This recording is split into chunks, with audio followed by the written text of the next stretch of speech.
Hey, how's it going, my bones? Do masculine voice because we got a new YouTube reaction. It is the best body guys in wrestling by Wrestling with Regret. Beef, Buffy, oily men in tights. Enjoy.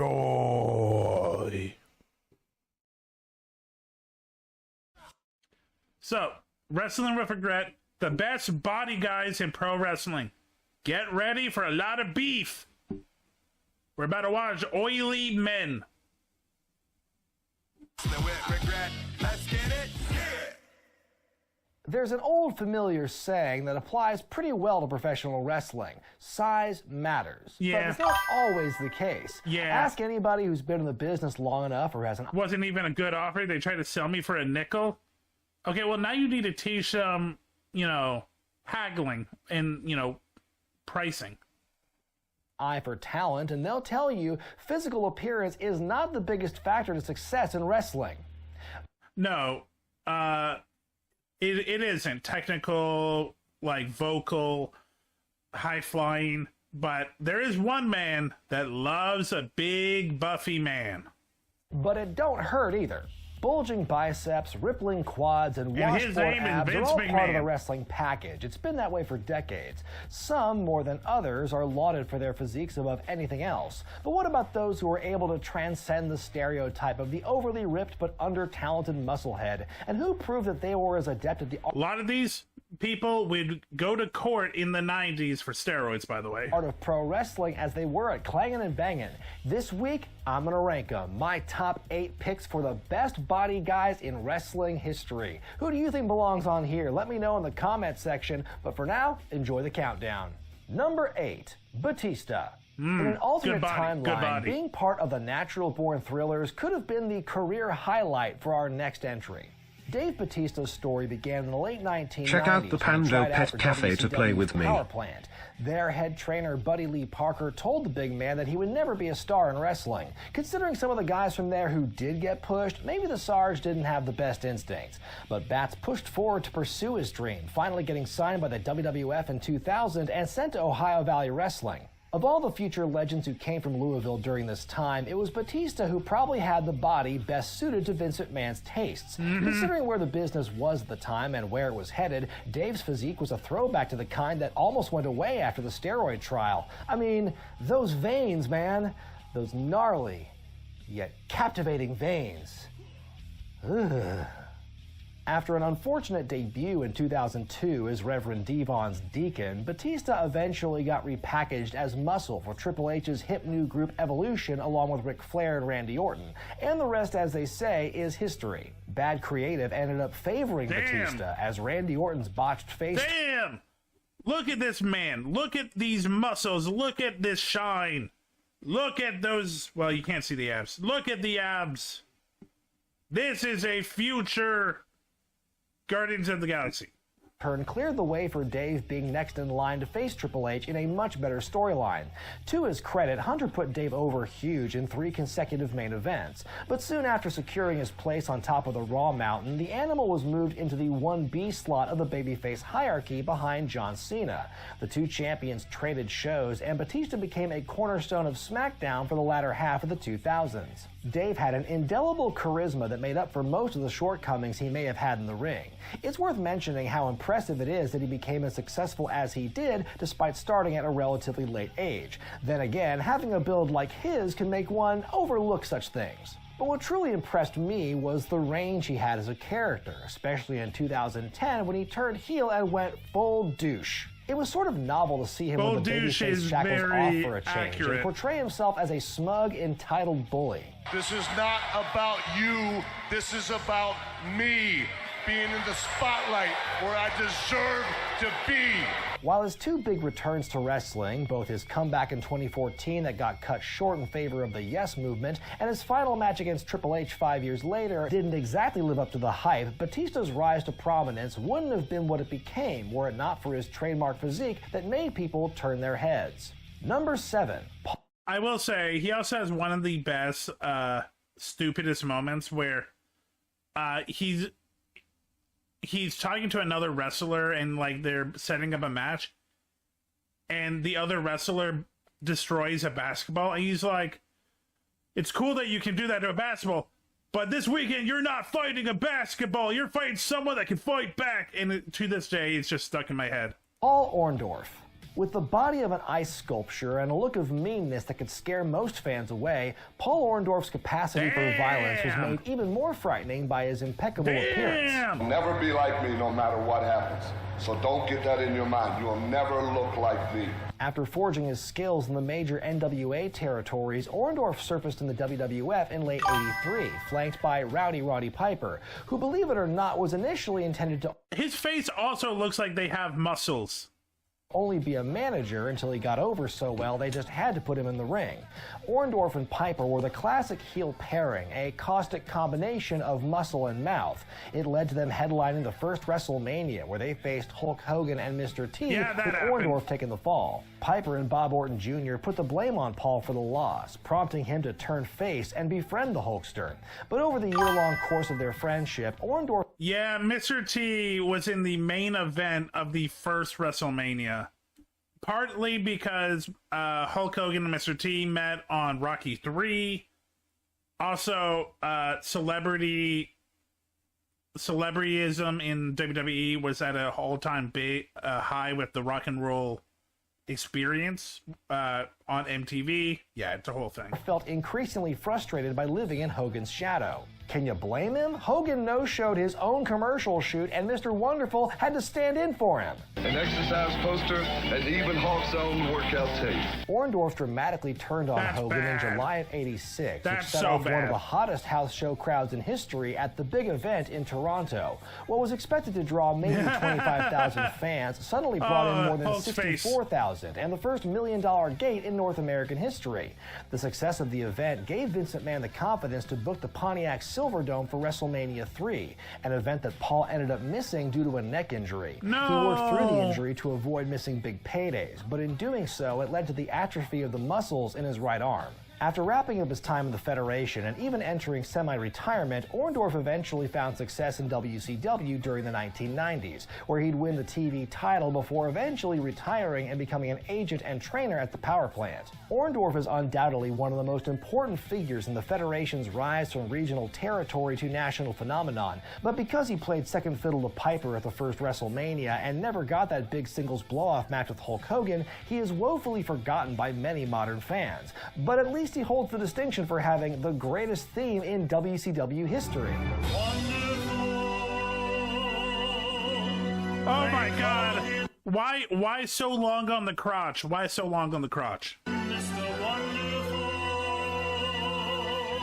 Number 6, Lex Luger. Yeah. I've talked at length about the total package on this channel, and it seems that every time I look at him, my opinion about him changes. Sometimes I think he's crap. Other times I think he's amazing. It all depends on the situation and whether he's face or heel and who he's working at any given time. But no matter the circumstance, one thing was true. Lex Luger was a freak of nature.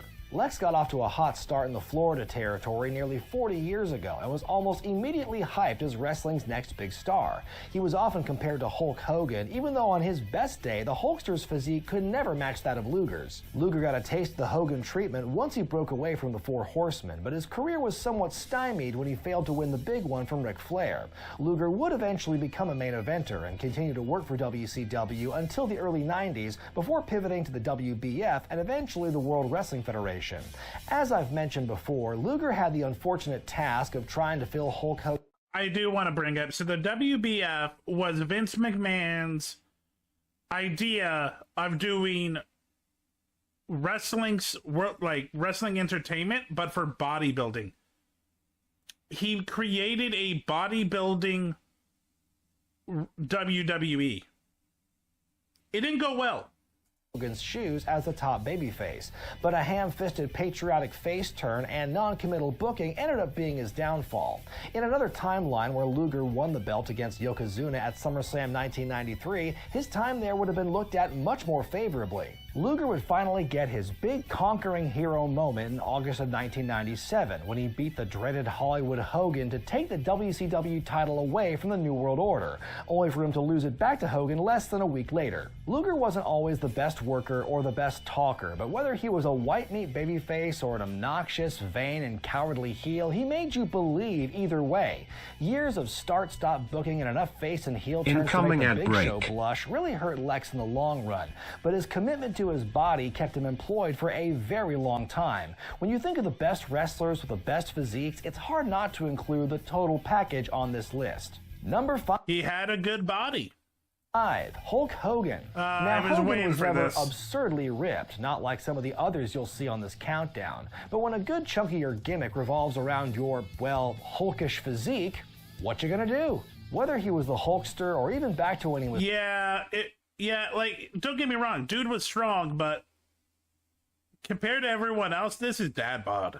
Terry Boulder, size was always the man's selling point. His biggest points of pride were his back jack, along with those famous 24-inch pythons. When I clap these 24-inch arms, the power of the python, submission is the only condition at which I will beat the giant. After he turned babyface and became the center of the WWF universe, his physique was reappropriated into a beacon of sorts, an ideal, a physical manifestation of the training. It looks like hams shoved in his arms. Like, it doesn't seem real.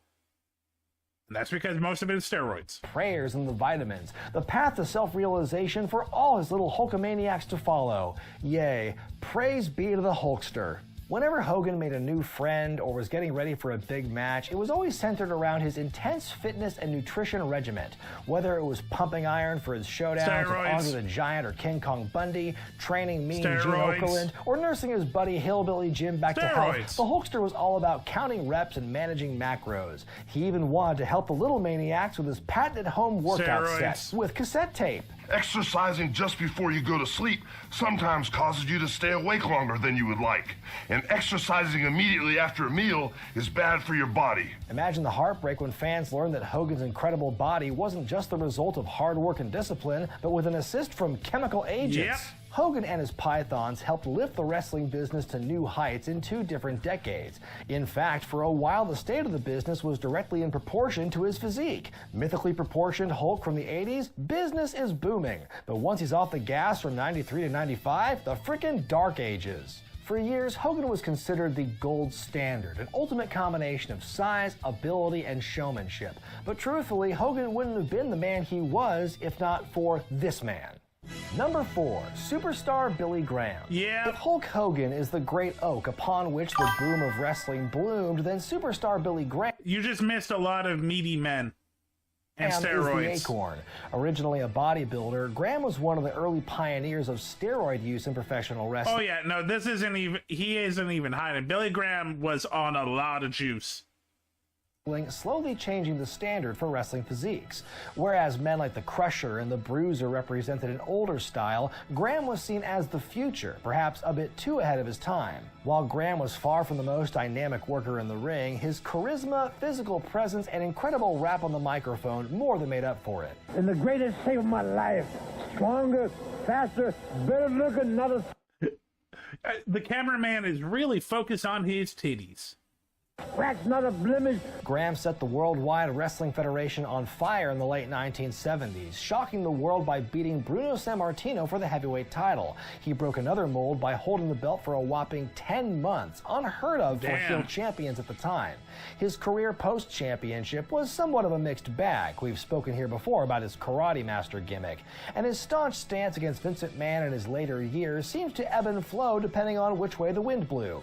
And while Graham's overall career may not have been the greatest, it was certainly one of the most influential. The history of pro wrestling is lined with men who credit much of their success to the template set by Graham. Hulk Hogan, Ric Flair, Jesse Ventura, Austin Idol, and many more have had some of that superstar DNA in them. In fact, I don't think it's a... Oh, yeah, no. Most of these guys went to gyms. Gyms were the gateway to a lot of steroids. Also, a lot of the doctors in these wrestling territories would offer, steroids. Coincidence that WWE refers to all their talent as superstars. If it weren't for this body guy, it's safe to say that wrestling as we know it could look very different today. Number 3, John Cena. Speaking of my feelings on Lex Luger as a performer earlier in this video, Cena might be au naturel. I don't know for sure. No one from the modern era has had to deal with as much whiplash from the fans as this man. John Cena's factory model physique is so picture perfect for wrestling that when he entered the business, his first gimmick was the prototype, literally a wrestling cyborg. After a strong main roster... Yeah, this feels like attainable. This feels real. Debut against Kurt Angle in June of 2002, Ruthless Cena began to falter, aggression. and as the man himself has put it, it's entirely likely he was going to be released, just one of the many muscleheads chewed up and spat out by the business. But as the story goes, Stephanie McMahon hearing Cena freestyle a rap while on a tour bus was the spark needed to breathe new life into his career. Besides open mics, one thing that gets me boiled is an old school 30. Yep. Cena was the Eminem wrestler. Well, okay, his real name was the Doctor of Thugonomics, but it was Eminem. It was Eminem wrestler. Man, battle royal. The Doctor of Thugonomics gimmick was instant golden heat for the young man. Fans couldn't accept that a guy who looked like this was suddenly sporting throwback jerseys and dropping incendiary rhymes with a complete earnest belief in himself. But you know how it goes. If you're a cool heel, oftentimes you become a cool face. Fans were certainly ready to cheer for Cena once he beat JBL for the championship at WrestleMania 21, but then they got a bit more than they bargained for when the attempts at coming off cool soon turned into pandering. And well, that big push of his just didn't stop for the longest time. It's how those LOL Cena wins and Super Cena memes came about in the first place. Cena's time on top led to the beginning of the most unique and divisive era in all of pro wrestling. It was like the USA-Canada feud of 1997, only instead of countries fighting, it was a war between genders and generations. But while older fans weren't exactly buying what Cena was selling, they did buy tickets for the privilege to boo him out of the building. Maybe rightfully so, Cena had a rep for being clunky and clumsy in the ring, especially in his earlier years. What he lacked in finesse, he more than compensated for with the ability to engage fans emotionally. Look, I lived through the Super Cena. I'll be honest. Yes, some of it was ridiculous. Cena was one of the best stars of WWE at the time. The truth of the matter is, there just wasn't a lot of people on his level of speaking and energy in his matches.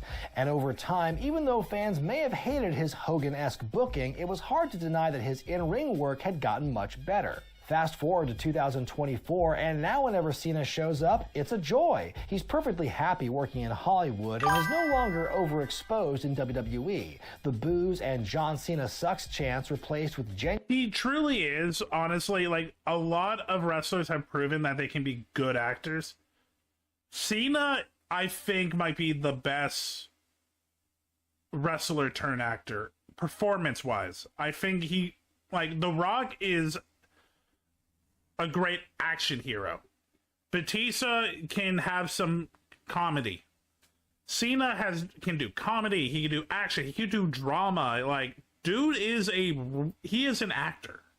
You win unironic cheers. People have generally come to appreciate Cena's contributions to the business and see him as somewhat of an elder statesman. Yeah. I guess if you live long enough, you truly see everything.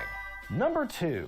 Fun fact, he also holds the record for granting the most make-a-wish. Yeah, oh my god. Yeah, no, dude. So this was the other thing. Adults got tired of Cena. Kids love Cena. I was one of those kids.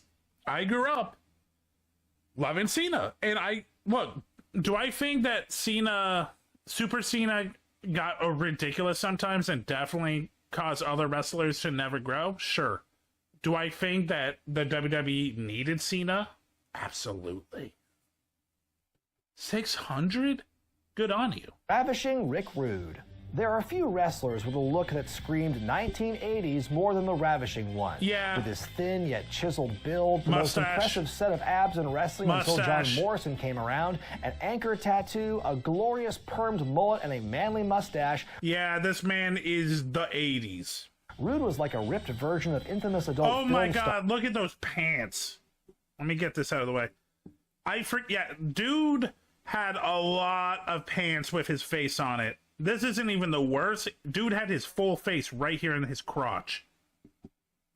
Are John Holmes. Rude enjoyed a brief run with the NWA Tag Team titles with Manny Fernandez before leaving Jim Crockett Promotions to join the WWF in the spring of 1987. Female From the get-go, managers. Rude's body was his main selling point, especially in the ramped-up environment of New His preference? Lucy Liu. York. There was definitely some truth in his claims that the men in the audience wanted to be like him and that the ladies wanted to be with him. Okay. None of these women look comfortable. Am I wrong? Like, none of them look comfortable. 1 second. I'm just going to... For a second. Yeah. None of these women look comfortable, right? Like, this feels forced.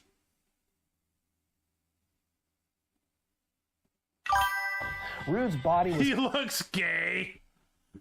It's the 80s. Every straight man looked like that. Every straight man looked gay in the 80s. Constantly lauded by commentator Jesse Ventura, to the point where he even won the prestigious Jesse the Body Award at the 87 Slammies. You know, I'd like to take this opportunity to thank my role model, Jesse the Body, for creating this award for me to win.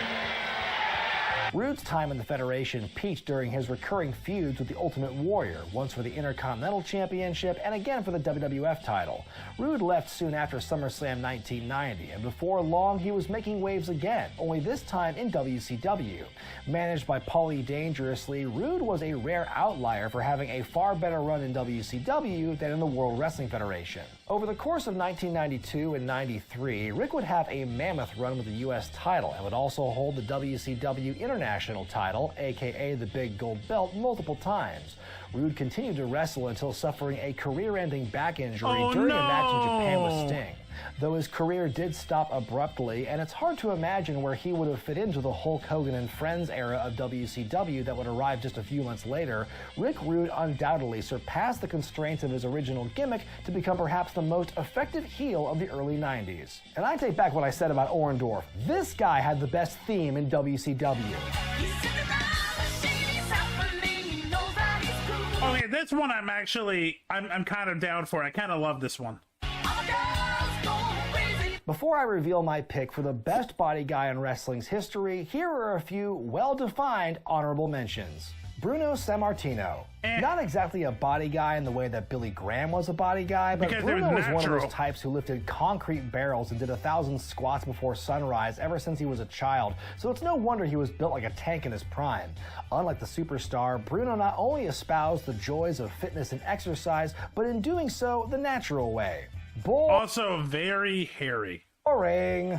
Sid Vicious. Say what you want about Sid. The guy didn't become a main eventer and multiple-time world champion over the years for nothing. Regardless of where he sat on the heel babyface spectrum, he had an infectious intensity about him that made it almost impossible not to cheer for him, and a look that screamed pro wrestler more than almost anyone to ever step through the ropes. The Ultimate Warrior. Here's another... By the way, anyone from the 80s and the 90s? Steroids. guy that's been knocked plenty over the years, including right here on this channel. Nevertheless, the one thing about him you can never downplay was his commitment to having an unbelievable physique. The fierceness he brought to the ring was clearly mirrored in the gym, as UWs seemed to have veins popping out of his muscles, popping out of his veins. Scott Steiner. Oh, okay. Scott Steiner might be au naturel. Papa Pump, and yeah, that's his nickname, might be natural. Along with some of those other names I mentioned in the Billy Graham entry, the Big Bad Booty Daddy. Yeah! Papa Pump. Papa Pump. Look at that. Look at those ripples. Owes a lot of his success as a singles wrestler to the superstar, but Scott Steiner was far from a knockoff. Rather, he was able to take the template and craft it into his own wild, insane image to take wrestling into the 2000s. And lest we forget, he's a hell of a mathematician. And my pick for the best body guy in wrestling history is Triple H. Yeah. I know. Some of you might disagree with me, but think about it. Physique, ability, charisma, and success both in and out of the ring. I almost hate to say it, but this makes the most sense. No, it does. An avid fan of bodybuilding, Triple H was obsessed with fitness at an early age, so it's no surprise he got into wrestling with a good amount of And honestly, I do think natural. muscle already on him. One would say he even looked reasonably proportioned during the old Jean-Paul Levesque or Hunter Hearst Helmsley days. But at some point in '98, the H-Man began adding a lot more muscle to his frame. One would think that the sledgehammer he started carrying the following year actually was some version of Thor's hammer for how large he was getting. Then came his big return from injury in 2002. And when I say big, I mean it, because he was as big as a house this time around. He was so jacked to the gills, it's amazing he didn't change his initials to HGH. Trips' body was such an integral part of his gimmick that anytime he fell below his own standards, he got washed for it. It's hard to believe that this version of the game and this version of the game existed within the same main event run, but you gotta give him credit for getting himself back into shape when he had to. His desire to come back looking better than ever after each sabbatical began to take its toll on him later in his... There's a lot I could say about Triple H, Paul Levesque. A lot. Dude really did take care of himself. Career, as he seemingly got injured more and more every time he came back, and was eventually forced into retirement due to a heart condition. The legacy he has left both in the ring and as a major force backstage is as impressive as it is polarizing. But even if he allegedly held back a lot of deserving talent as champion, or doesn't know how to address serious issues in a press conference today, it's impossible to deny that Triple H has been able to do what very few others in the business have done, both as a wrestler and as the guy with the pencil. And that's why he's my pick as the best body guy in wrestling history. No, I don't but who disagree. else do you think belongs on the list? Let me know in the comments. Be sure to give... So, there you go. A lot of muscly men doing muscly men things. Hey, thanks for checking out this video. Check me out on Twitch, SilverDFanng, 2 N's in Fang. Check me out on Twitter and Blue Sky under the same name. Also TikTok. Have a great night.